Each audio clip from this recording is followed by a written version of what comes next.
Hello, everyone. I'm going to try something new today. I'm going to do a live, and I've done this before years ago in Facebook, and I've never done a series of lives on Instagram. So here we go. I'm going to start. My goal is to do a month or so of them. I don't know that I'll do every day, but I'm hoping to do most every day. And today I want to talk about energy, and this is inspired from Friday. My colleague and friend Donna and I did an abundance activation, which was essentially a clearing and healing around scarcity and poverty. And somebody after the call wrote a really good message and question, and she said to us, do you have any more resources specifically about the cord cutting? Do people only ever have cords in one place, or do they have more, and do they move around depending on what's happening in your life? I was just reading notes. So I wanted to talk a little bit about energy specifically as it relates to people who are sensitive. So highly sensitive people, you might know yourself as empathic, you might know yourself as intuitive, and I don't think there's enough conversation around this. And specifically, she's talking about cord cutting because that's one of the different healing modalities that were used on Friday. So let's talk about that.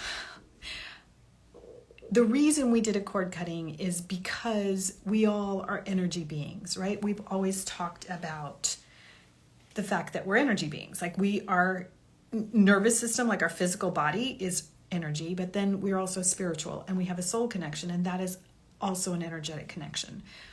All of life is energy. Our thoughts are energy. Our feelings are energy. What we create from energy. We create from passion or emotions. And because we can't see that, because we don't see the results of that, we often don't give it as much credit as we should. So as we move into times where more and more of us are sensitive, more and more of us are energetically attuned, we notice more refined feelings, which is intuition, by the way, then we really need to be paying attention to our relationship to the energy fields around us and the way we've constructed energy from our bodies to other people. So in energy speak, we call those cords. So let's say I'm continually worried about my son. And if I do this over a period of time, I will create sort of an energy flow towards him, and it's coming from someplace on me. It's a simplistic way to explain this, right? So we have energy centers, which if you know them, they're chakras, and they can extend to any part of our body, but I can create an energy connection to my son around worry. So that's a cord. And when I'm worried about him, I'm diminishing his value as a powerful creator, but I'm also creating a consistent energy tone that does create a cord, a connection, an attachment, a flow. And it's a pattern, it's a habit, just like biting your fingernails. It can become a habit in our nervous system because you understand how your thoughts and emotions work, right? So you can get into habitual thoughts. We can create habitual energy patterns through those thoughts. Now, when you've done this for a period of time, or if you're highly charged emotionally with somebody, you will then create a cord, a more defined energy flow connection to someone else. And what we can do when you work with a practitioner who's been trained, Donna Henderson is, you can disconnect, but you can dissolve the cord because it's less about cutting. I know we use the word cutting cords because it's sort of the way we've come up with the language, but it's really about dissolving the connection, the energy flow. It's like stopping the flow. If it's a river, we're stopping the flow. And it's reprogramming, like reconnecting and recharging your own energy field to recognize itself as whole and healthy and not performing what it normally does. Because I don't need to worry about my son anymore, but I created that over time, right? And so that's what a cord is, and that's how it's created. And we can create these all the time, especially with repetitive thoughts and repetitive emotions around someone, and they often tend to happen with people that we have deep emotional relationships with. So I would have them with my children. I would have them with my parents. I would have them with my ex. You can have them with employers.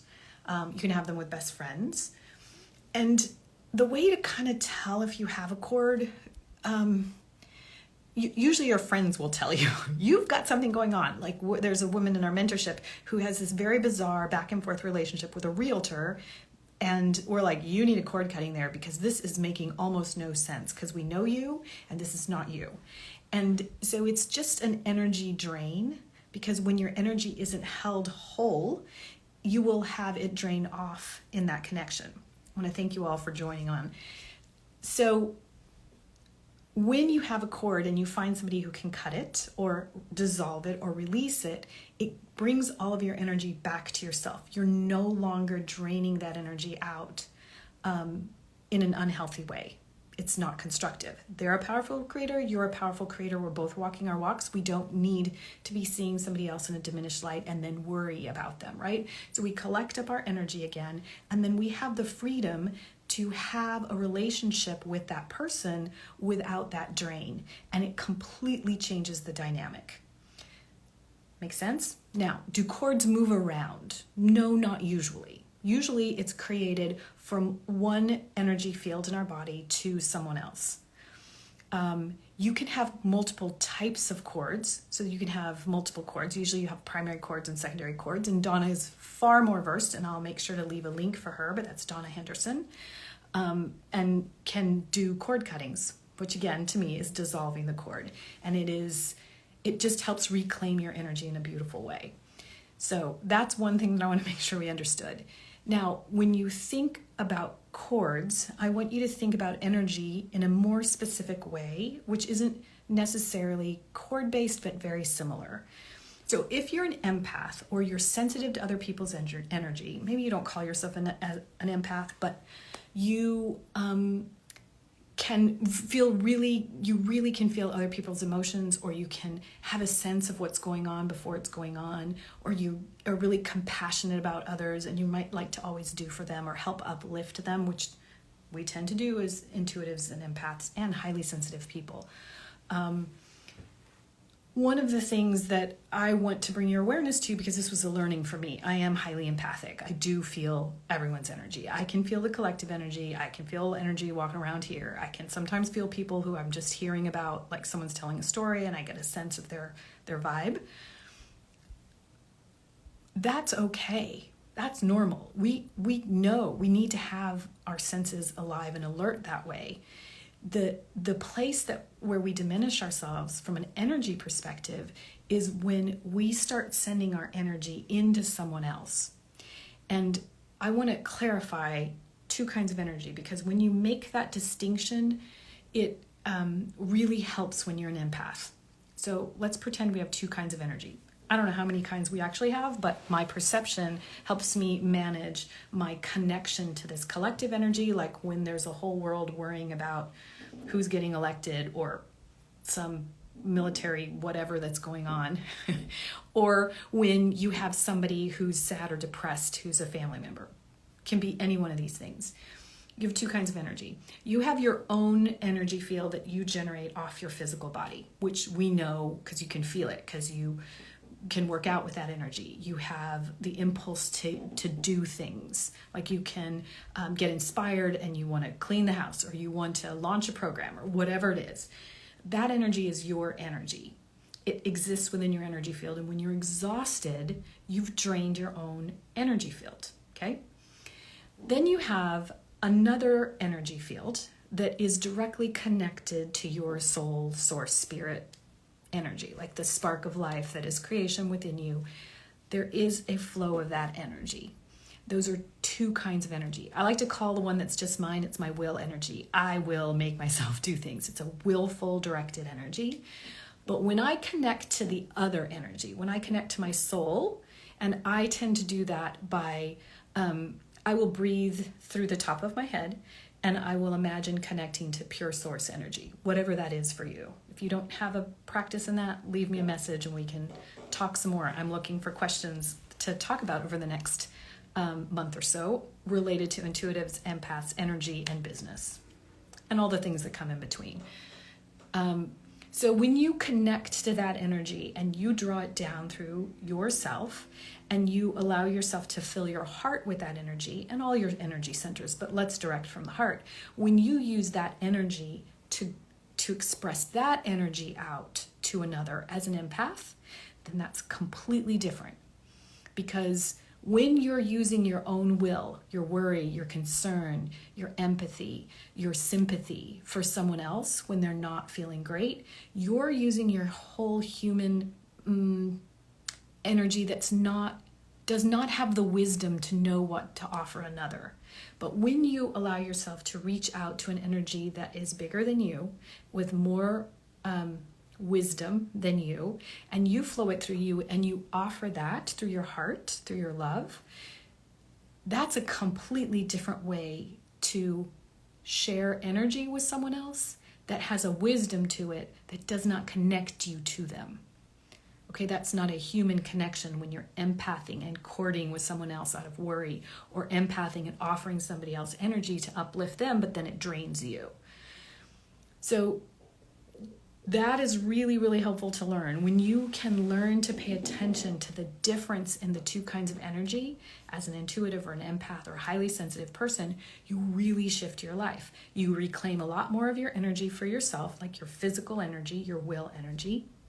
And then you are allowing a higher vibration form of energy to flow through you to help be more discerning about what to connect to and how to offer help. So if you imagine that the universal divine wisdom is flowing through you, through your heart, so creator, soul, spirit, whatever words you want to use, but if it's flowing through you, through your heart, with pure intention, then you don't have to direct the energy. You don't have to think, oh, that person needs joy, or I need to help them because they're not feeling great.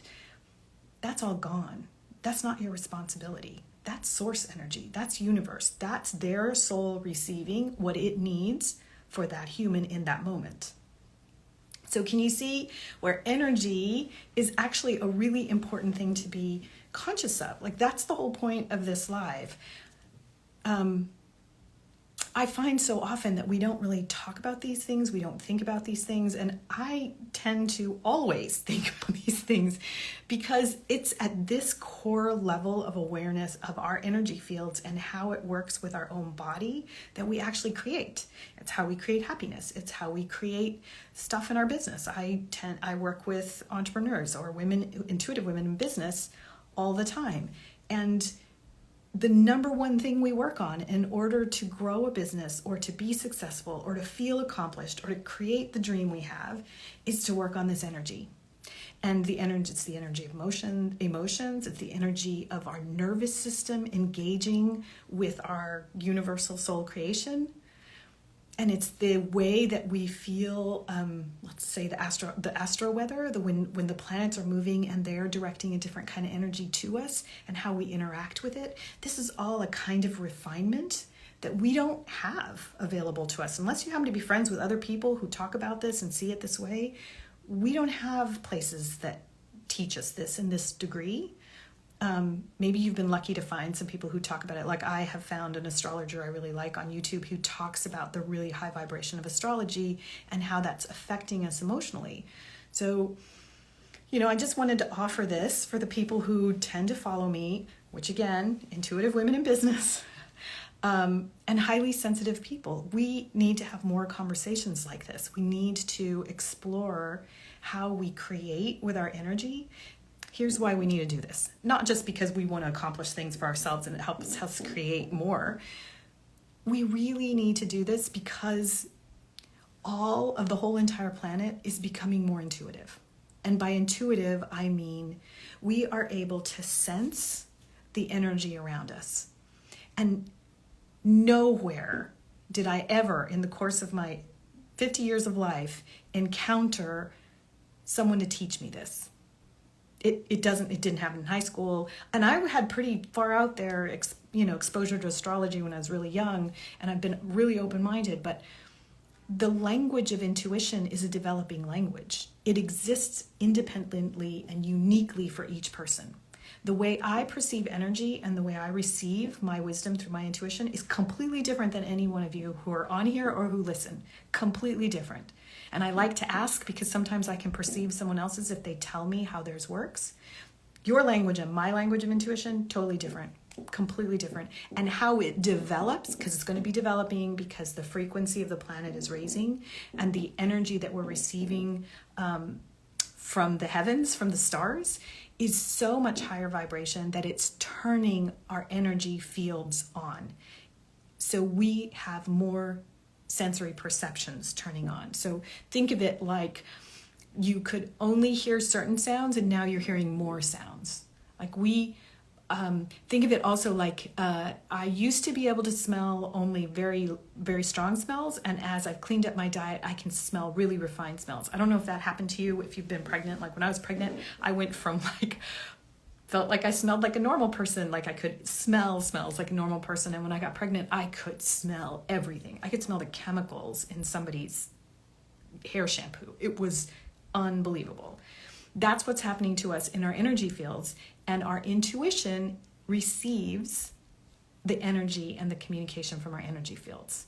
The same way that our skin and our senses, our 5 senses, receive our physical stimulus and translate it. That's why it's important for us to become aware of energy. We are all going to become more intuitive, and when we don't have awareness of it, here's what happens. You slip into anxiety, you slip into worry, you think that your depression or your sadness for today is actually caused by something real, like by a memory or by people or by a relationship. And sometimes that's not true. Sometimes it's simply the mental patterns you're running through, and it was just a feeling. It was just the feeling tone of the energy weather, and you let it ride and it'll be gone. But if you turn it into something with thoughts and emotions that are trying, your own human nervous system is trying to understand why it feels this way, and it will immediately, your mind will immediately go to try to find the thing that it can relate to, and then it'll start going. Oh, the last time I felt kind of like this was when I got into a fight with so-and-so and I felt really blah, blah, blah. Then you'll get going on that. When it was just the energy flowing through, was something that we just don't have enough discernment of yet because we've not practiced it. When you do practice this, it does get easier. You do begin to tell the difference between I'm feeling depressed because of this thing going on in the relationship, or I'm feeling sad because I don't have a reason. It feels weird. This is why I think we all need to be talking about energy. So I really appreciate you all who have stuck around. I can see certain names that joined and listened in. I'm going to be doing this again tomorrow. I don't know what the topic's going to be. I'm going to let that kind of come in. If you do have questions, please drop them in the comments. And follow me so that you know what's going on. What else? Yeah, this is going to be my thing for the next 30 days. I'm going to be opening up a mentorship, and I wanted to just share all of the content that's coming up for me that doesn't end up on a page when you start talking about a program. And this is the way that I feel like doing it. So thanks you all. I'm happy to have conversations. Please feel free to reach out. Take care.